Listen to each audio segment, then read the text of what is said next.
Rais wa Marekani James David Vance amesema kuwa baadhi ya maafisa wa Israel wanajaribu kuishawishi Marekani kuendelea na vita vya Iran, akionya kuwa kuna juhudi zinazolenga kuivuta Washington katika mzozo wa muda mrefu ambao unaweza kuwa na gharama kubwa kwa Marekani na eneo la Mashariki ya Kati.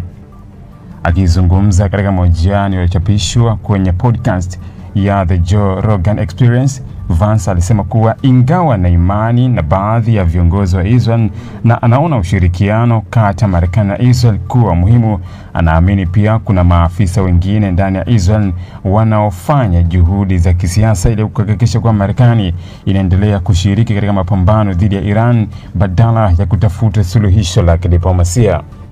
Vance alisema kuwa kuna baadhi ya watu ndani ya mfumo wa uongozi wa Israel wanajaribu kushinikiza sera za Marekani kwa manufaa ya malengo yao ya kiusalama na kisiasa. Aliongeza kuwa jambo hilo si la kushangaza katika siasa za kimataifa, kwani mataifa ya shirika mara nyingi hujaribu kushawishi maamuzi ya kila mmoja. Hata hivyo, alisema swali muhimu ni kama viongozi wa Marekani wataruhusu kushinikizwa kufanya maamuzi ambayo hayapo katika maslahi ya taifa lao. Katika mahojiano hayo, Vance alizungumza pia kuhusu kile alichokiita mpango wa siri na wa gharama kubwa unaolenga kuvuruga juhudi za mazungumzo kati ya Marekani na Iran. Alisema anaamini kuwa wengi wameanza kuona uwepo wa juhudi zinazolenga kuzuia kufikiwa kwa makubaliano ambayo yangeweza kupunguza mvutano uliopo katika eneo la Mashariki ya Kati.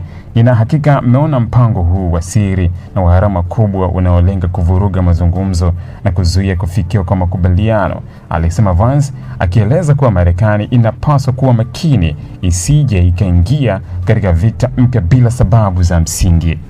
Kauli zake zinakuja kwenye kipindi ambacho utawala wa Donald Trump unaendelea kutafuta njia ya kumaliza mzozo kati ya Marekani na Iran. Katika mwezi uliopita, pande hizo mbili zilitangaza kuwa zimefikia makubaliano ya awali ya kuendelea na mazungumzo yaliyolenga kupungua kwa mvutano uliokuwa umeongezeka kutokana na mashambulizi ya kijeshi na vitisho vya pande zote.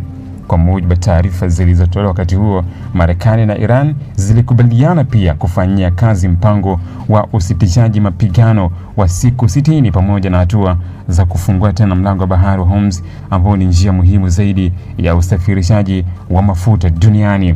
Hata hivyo, mazungumzo hayo yameendelea kukumbwa na changamoto kubwa kutokana na kutoaminiana kati ya pande hizo pamoja na matukio ya kijeshi yanayoendelea katika eneo hilo.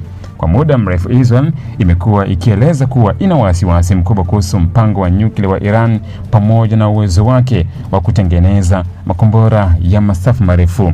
Serikali ya Israel imekuwa ikieleza kuwa Iran ni tishio kubwa kwa usalama wa taifa hilo na kwa Mashariki ya Kati kwa ujumla. Kwa sababu hiyo, viongozi wa Israel wamekuwa wakiitaka Marekani ichukue msimamo mkali zaidi dhidi ya Tehran. Kwa upande mwingine, ndani ya Marekani kumekuwa na mjadala mkubwa kuhusu kiwango cha ushiriki wa taifa hilo katika mgogoro ya Mashariki ya Kati.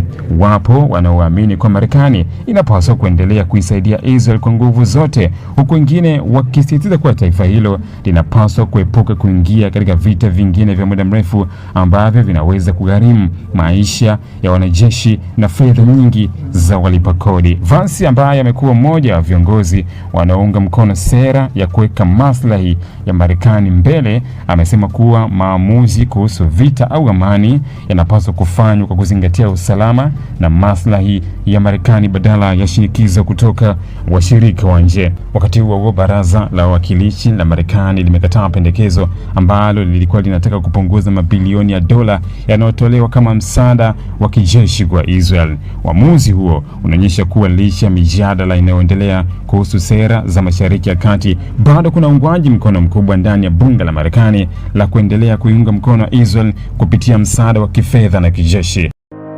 Ili kuwa mwanafamilia bora wa Global TV, usisahau kusubscribe, like, kushare na kucomment. Baada ya kusubscribe, bonyeza alama ya kengele ili kupata taarifa kwa kila video inayopanda Global TV Online.